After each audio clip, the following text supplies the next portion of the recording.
Welcome to the Performance Around the Clock podcast.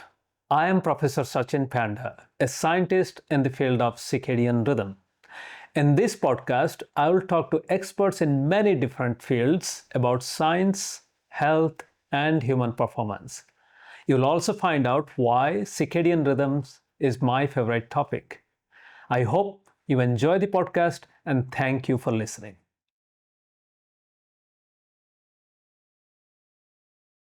Welcome to another episode of Performance Around the Clock. I'm super excited to have Dr. and Professor Phyllis Zee as my guest. Phyllis is the Director of Circadian and Sleep Medicine, Center for Circadian and Sleep Medicine at the Feinberg School of Medicine in Northwestern University. She has been in this field for many, many years. She is actually MD, PhD, so that means she's one of very few scientists who do both basic and translational research, at the same time also take care of patients. And in that way, she brings a wealth of wisdom as a physician, and also identifies what are the gaps in our research that can be filled so that more and more people will benefit from research on sleep and circadian rhythm. So welcome, Phyllis. Thank you, Professor Panda. Yeah, so when it comes to sleep, almost everybody has some sleep complaint. Yeah. But from a physician's point of view, what are the major sleep complaints or sleep?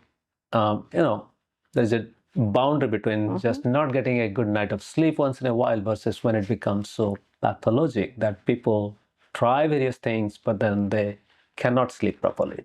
So what are the different types of sleep problems you see? Yeah, so there are over 80 sleep disorders. What? 80? More than that, actually. It's Really? growing there are actually disorders Yeah. that a physician can actually bill for and diagnose. It's quite a few, but all of those tend to come with these symptoms of I can't fall asleep, I can't stay asleep chronically, so insomnia symptoms. Or on the opposite end, I'm sleepy during the day. I can't, sustain wakefulness. I can't pay attention, or I'm just exhausted and tired during the day. Sometimes related to poor sleep, other times just that they're very, very sleepy. So those kind of encompass. Or there are patients who say, I'm sleeping during the night, but things are happening. Things go bump in the night. That means they sleep talk, they sleepwalk, and sometimes they even act out their dreams during sleep, and that can cause injury. So this is whole kind of presentations of various sleep disorders. Probably the most common is something like insomnia, which is I can't stay asleep, I can't fall asleep. And what makes it different than some of us just sometimes having insomnia is that the patient has a disorder when it's chronic. So when it continues for months or years and the patient cannot sleep, so that's when you diagnose as a... It's at least 3 months. Most of the disorders is usually classified as 3 months, and they have to occur frequently, meaning at least 3 times per week. So 3 times per week? Yeah, for insomnia. Yeah. And then, of course, the same thing would apply for something like sleep apnea, which is, the cessation or low amounts of breathing during the night. That also tends to be very chronic. By the time a patient comes to see us in the clinic, it's been going on for much more than 3 months. Oh, I see. Yeah, because initially people don't think about... Right. And also, is it correct to say that there are not too many sleep clinics? There are quite a few sleep clinics now. Yeah. Of course, it started with very few, but I think in the last 10 or 15 years, most cities, most towns have a sleep clinic. Many of those are based on doing sleep studies, meaning for the diagnosis of mainly sleep apnea. Yeah. So, of course, although you are a MD, PhD, you will make sure that whatever you say here is not for people to go back and practice. So, for example, if you say some medication or some behavioral therapy, people still have to consult with their own physician, right? Correct. Yeah. Correct. Yeah. Absolutely. Yeah. This is just general information and advice. But if you have a chronic sleep problem, whether it's falling asleep, snoring, or just an inability to stay asleep and affects your daytime function or your health, then you should consult with your physician. Yes. So now coming back to various sleep disorders, and now, in the popular media, at least in the US, there is a lot of stuff going on about, if you don't sleep, then just go pop a melatonin pill. Even I think last week I saw this news that in a daycare, daycare workers were sprinkling melatonin on baby food to make the baby sleep. That means it has gone to so extreme about melatonin. So as a physician who is very responsible, who have treated thousands of patients, what is your personal opinion? I'm not saying that your opinion representing any sleep organization, sleep medicine. When people should consult a physician, whether they should consult a physician for the use of melatonin, what are the good, bad, and ugly, or anything that people should be concerned about? So first, I just want to say that melatonin is not a sleeping pill. Good. It's and there's a lot of data that show that it's not hypnotic. If you have insomnia, melatonin probably doesn't work. However, there are situations where if you have a sleep problem because your circadian clock is late, for example, or maybe too early, melatonin is what we call a chronobiotic. It can affect the timing of your circadian rhythms and through that mechanism improve your ability to fall asleep. So those are special circumstances. There's also areas where people can use melatonin in children who have neurodevelopmental problems. That means, with autism and spectrum disorders, there's some data to show that that can be useful. But just like you said, I think before you start taking melatonin, you should be at least letting your physician know about that.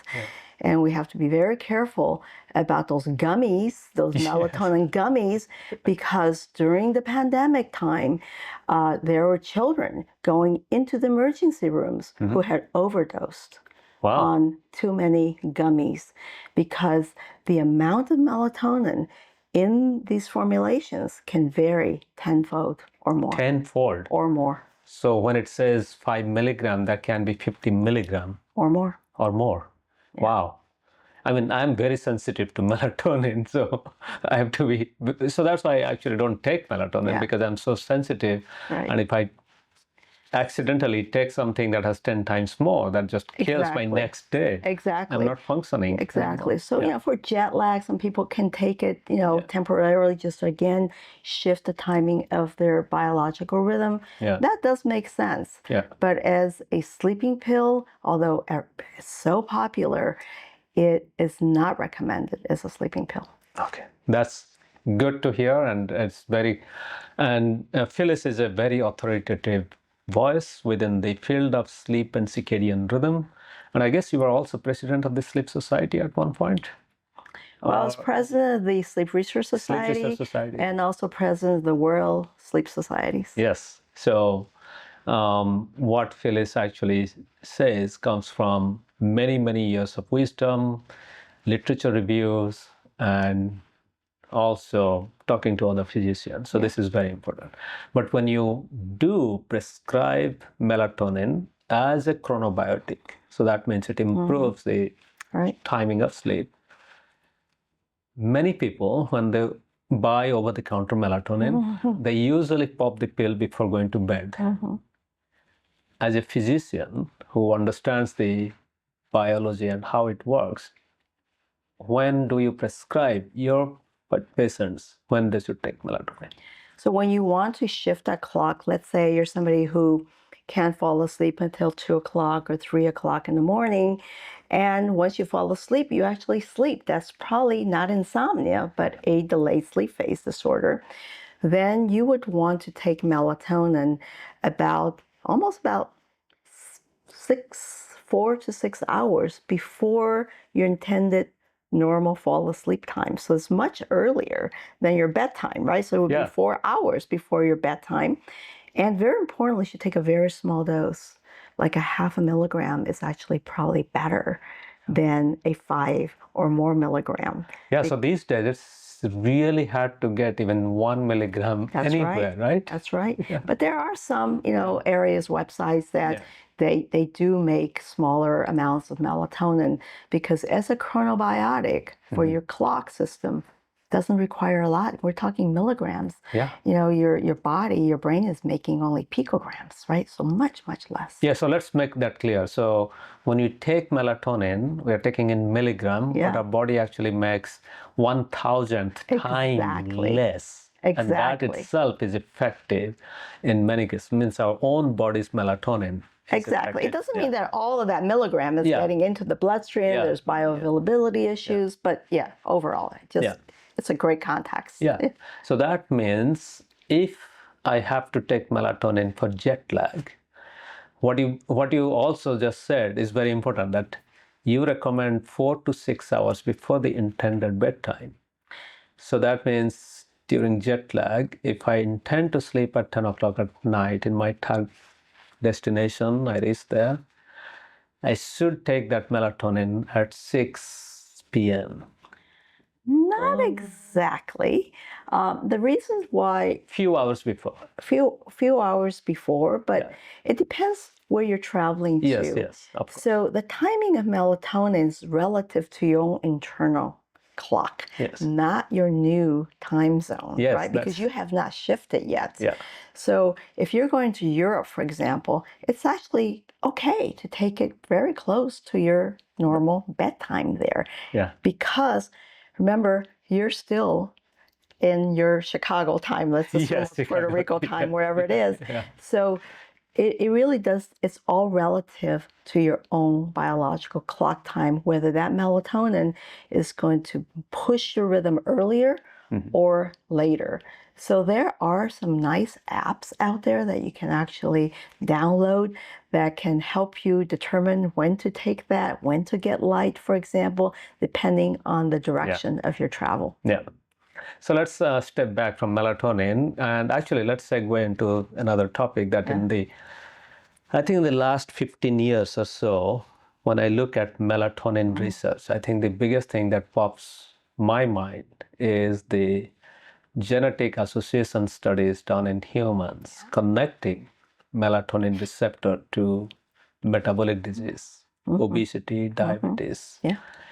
So can you explain from your point of view, what is the connection between melatonin and blood glucose control? Yeah, so melatonin rises at night, as you know, usually during the fasting period, right? Yes. And there are these melatonin receptors. There's at least two really important ones in the pancreas, in this area of the beta islet cells, which controls the secretion of insulin in response to glucose levels. So when you're fasting, this is my thinking, when you're fasting, you don't want to be producing a lot of insulin, correct? So in many ways, melatonin does decrease the secretion of insulin in the beta islet cells.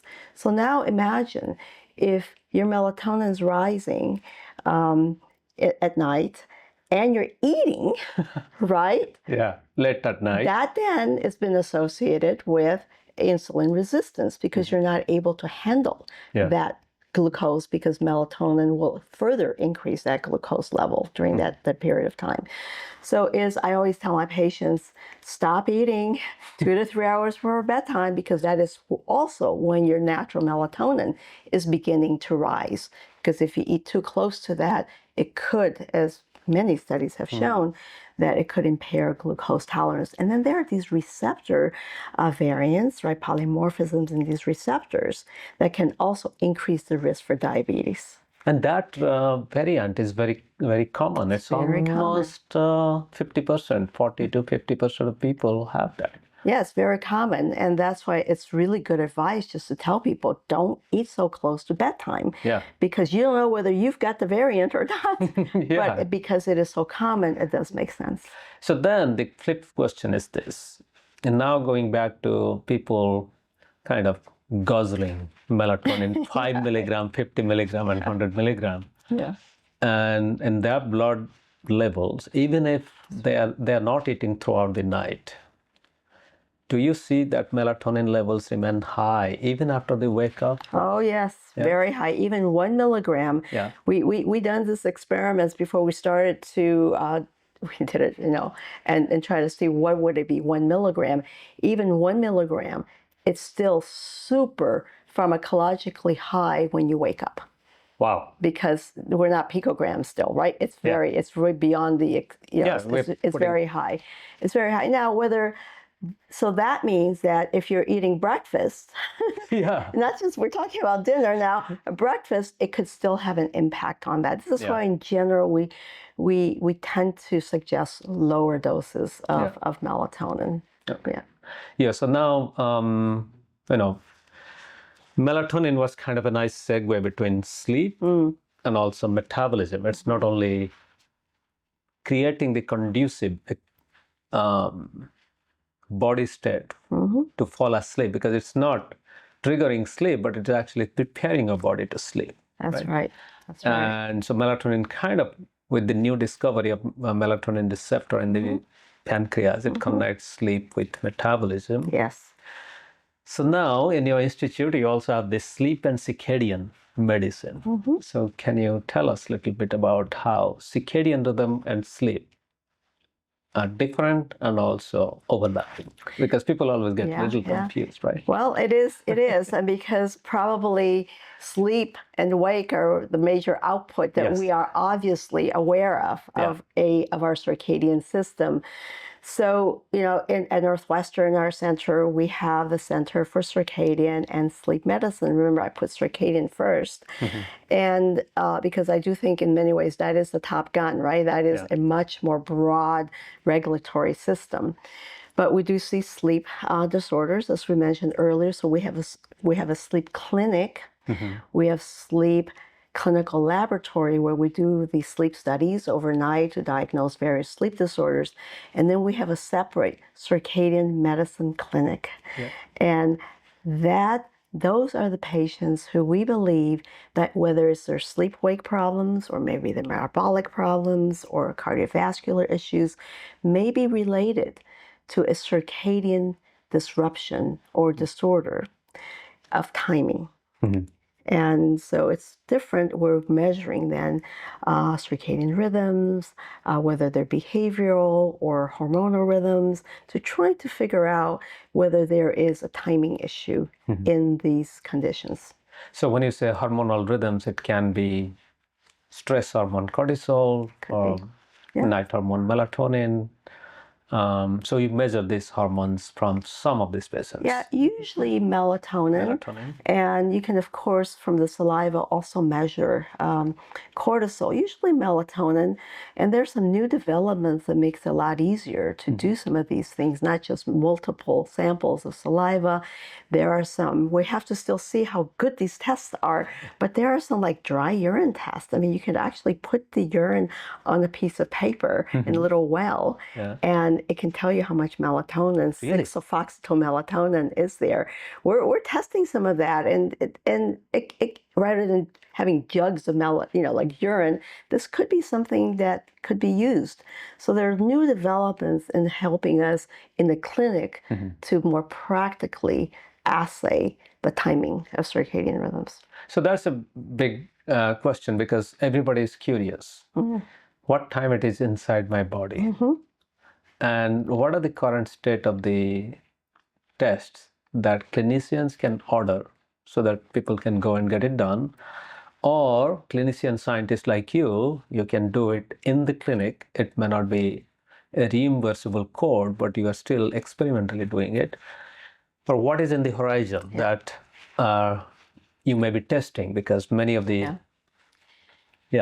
I think the most common one, and the one that is even, I would say, recommended or suggested by the clinical guidelines, would be melatonin, and usually from saliva. And what we're looking at that is looking at the timing of when melatonin goes up in dim light conditions. This can be done at home, and we usually make kits for our patients with the little glasses so that they stay in this dim light condition, and little salivats, and they take it home, and they can measure their saliva, or they, we monitor that, and then that gets sent off to a company usually to assay to determine how much melatonin is in the saliva samples. Then we get those results back, and we can call what we call the dim light melatonin onset. So that's probably the most popular way, but that is really measuring our central clock, right? Yeah. Which is this one big clock, but it's our central clock. So we have very little ability to think about direct measurements of some of our peripheral clocks, even metabolic clocks. So what we do is we have food diaries. We have meal diaries for these individuals. So we were watch actigraphy with a light sensor, so we can get the light exposure data as well as the kind of rhythm of activity, and together with that, the food diary. So as a way of kind of looking at what's going on, at least in the peripheral signals for metabolic, for metabolism. So using those together, we're able to kind of come up with what I would call a more personalized circadian profile. Yeah. And if somebody's eating, very late, or they're having very large meals at the wrong time of the day, or the macronutrients are really off the chart, that's one way that we can intervene and help them together with creating robustness for the central system. We can then try to align the peripheral clocks with the central clock in some of these patients. So what you're saying is, in sleep clinic, some people who are coming with sleep issues, you're actually monitoring not only their sleep activity, you're also monitoring when they eat. So now when they eat has become one of the tools, not the tools, one of the tools to improve their sleep, potentially. Yes, it's one of a recent tool. I didn't do that 10 years ago. It's one of the recent tools. And this actually came about because we would be able to treat our patients with light therapy, melatonin, and especially the delayed sleep phase.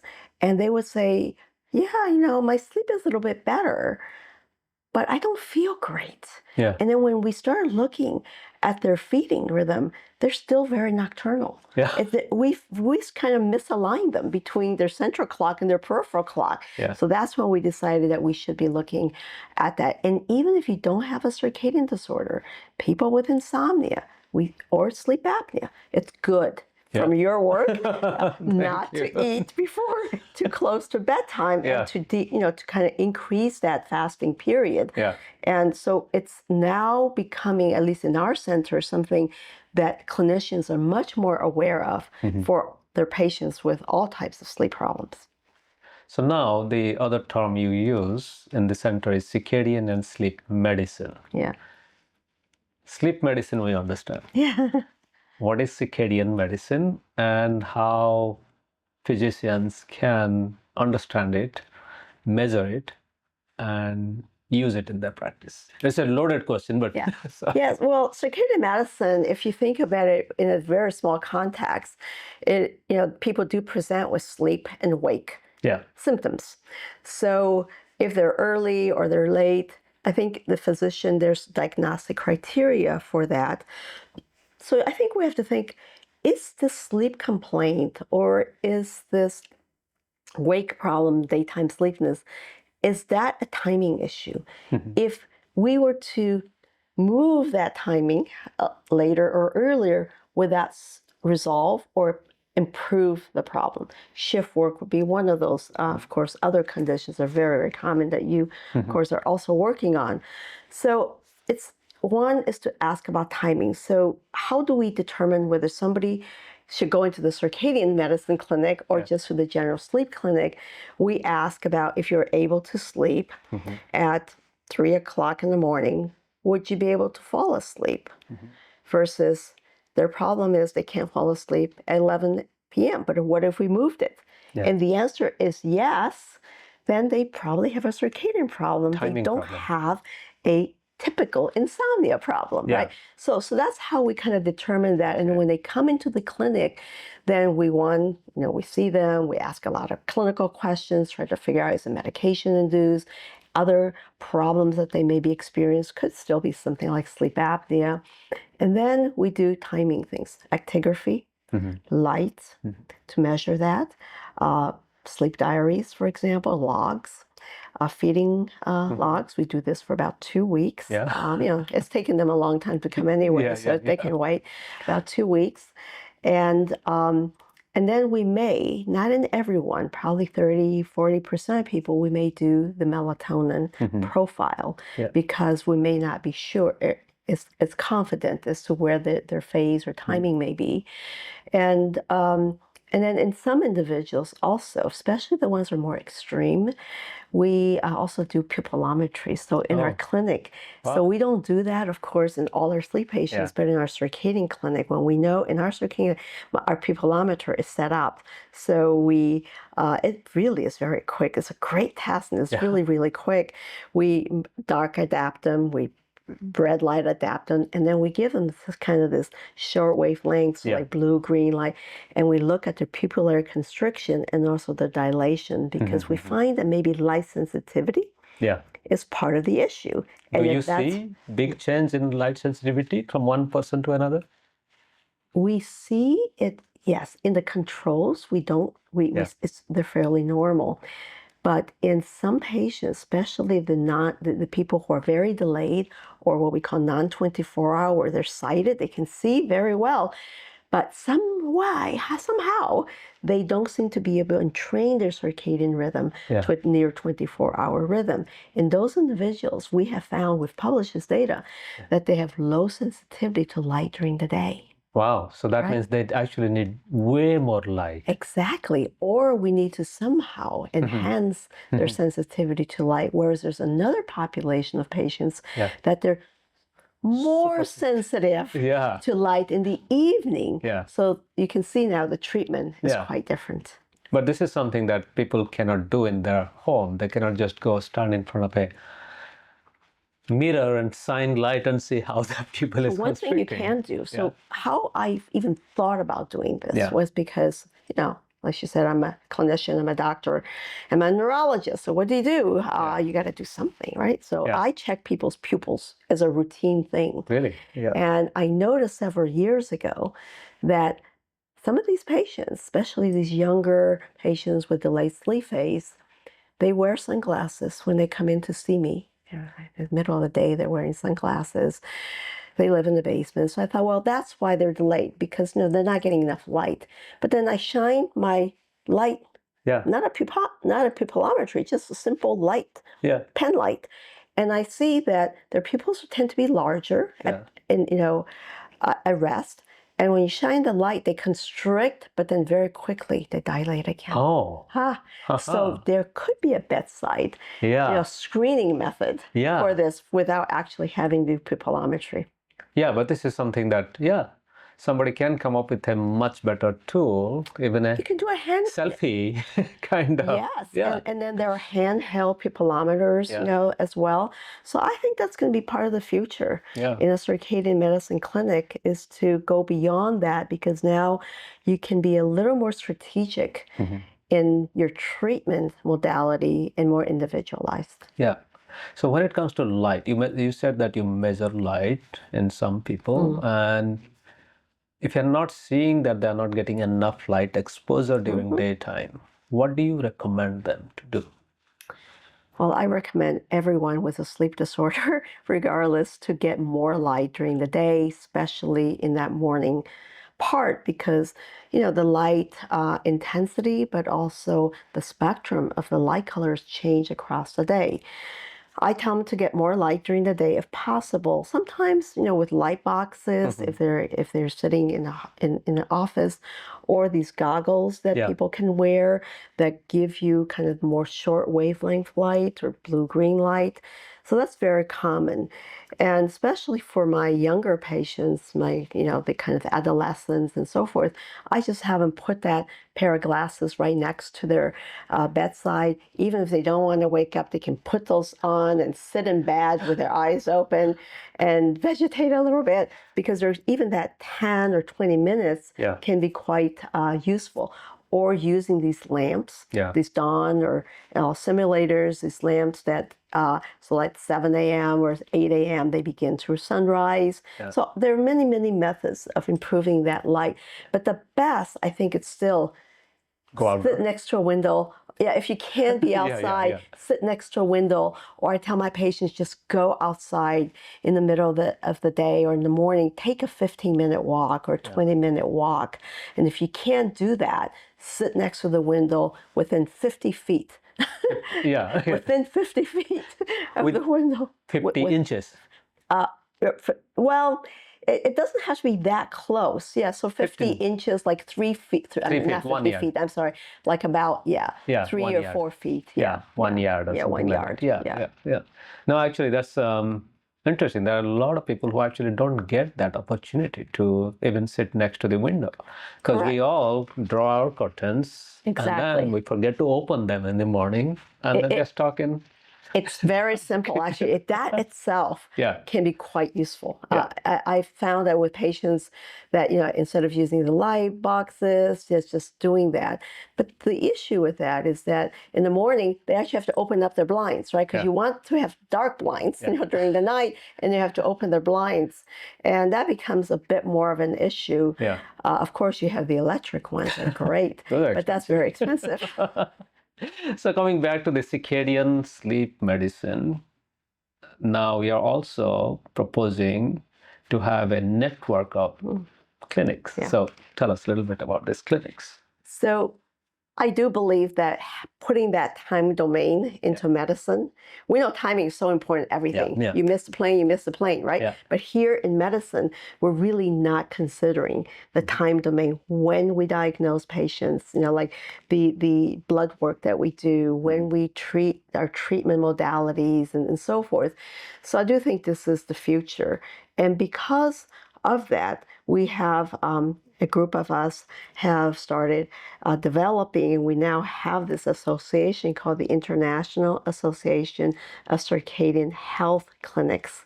Rather than medicine, we want it to be a health clinics. The idea there is that we would be able to have common protocols for assessment of circadian rhythms that we just talked about, but also treatment protocols for clinicians who are interested in practicing circadian medicine. And then overall would be, what if we were able to now use this clinical database across these clinics to be able to look at biomarkers, to be able to find and discovery, because now we're looking at patients instead of what we have been so commonly doing at populations, right? Where it may be quite different. So we can develop a beautiful clinical database as well.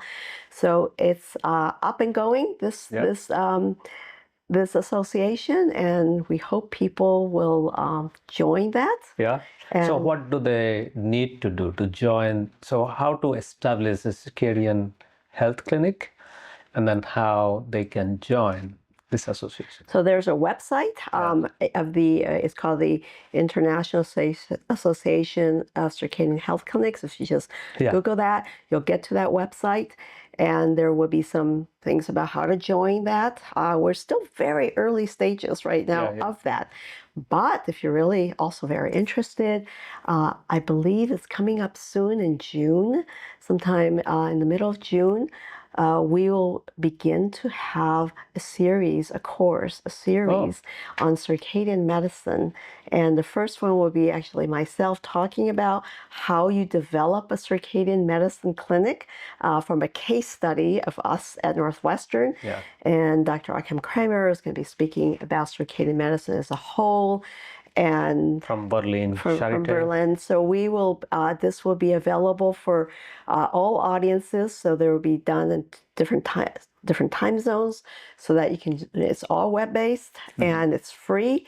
So join us, and I can give you later. Once we actually have. We'll put it on the notes. Put it on that notes, and I'll send that to you. So let's go back to this idea. It's a great idea, but let's think about the enormity or the impact. Like, for example, at your center, you have been working for many years. On an average, how many patients do you see at your center in a year or in a week or in a month? Who are just circadian patients? Sleep and circadian patients. Well, I don't know. We probably have about 5,000 to 6,000 encounters in our clinic. Of those, I would say maybe 10% are circadian patients per se in our circadian medicine clinic. Yeah. So it's quite busy. We have two or three physicians seeing patients any one day in our clinics. So if we have this international association, even if there are 10 centers like yours joining, we're talking about 50 to 60,000 patients. We could. Yeah. I think it could be even broader than that, because if we move away from only sleep disorders, and we're thinking, which is what the idea of a health clinic would be, is to say to the cardiologist, hey, you got a poorly controlled patient with hypertension, or a diabetologist, and saying you got a patient who's, you're adding more medications, or they can't lose weight and so forth. What about, have you considered this to be a circadian issue? That's where the circadian health clinic. So you're thinking of it much broader than sleep. No, exactly. So what I'm saying is this will be fantastic, and by setting it from ground up and laying the rule of engagement or guideline for collaboration so that you can capture assembled data across sites will actually give it much broader impact. Because I think until now, even if, for example, if we take some of the specialty centers, like cardiac rehab centers, even those centers don't share data as much as we would like to, right? Correct. I mean, they do share indirectly from the medical records, right, that we all share. But this would be on a smaller scale, but certainly a more constrained, right? So that we don't all have to do the same thing if we belong to this association, but we should agree on some common protocols, common treatments, common data. And minimum amount of testing, right? Yes, minimum testing. Like what would that be? So if you don't have melatonin, okay, but you got to have at least these other ones. Yeah. And also common data rule will also help assemble data later on, because means working in that space, we spend more time to make data compatible with each other. And if we have this. And it's also a platform or a network that we can use to be ready for clinical trials. Yes. I think that's where we're lacking. We you and I, we do our smaller trials and we do that. But how about, multi-location, multi-center trials? Now you have these centers, and we know that you can do these assessments. Now it's what we call readiness for trials. Yes. We have a network readiness for circadian trials. Thank you, Phyllis. This is very exciting. And actually, we are seeing in this conference that there is so much excitement around circadian and sleep medicine and sleep health that hopefully in a couple of years, we'll actually have these centers established and working together so that we can have this multi-location large trials that also many physicians want to see results from multi-location trials, so that this can also go into beyond circadian health centers, can be standard of practice by every physician. That's our hope. Thank you. Thank you for that great vision, and thank you for sharing your thoughts with me. Thank you.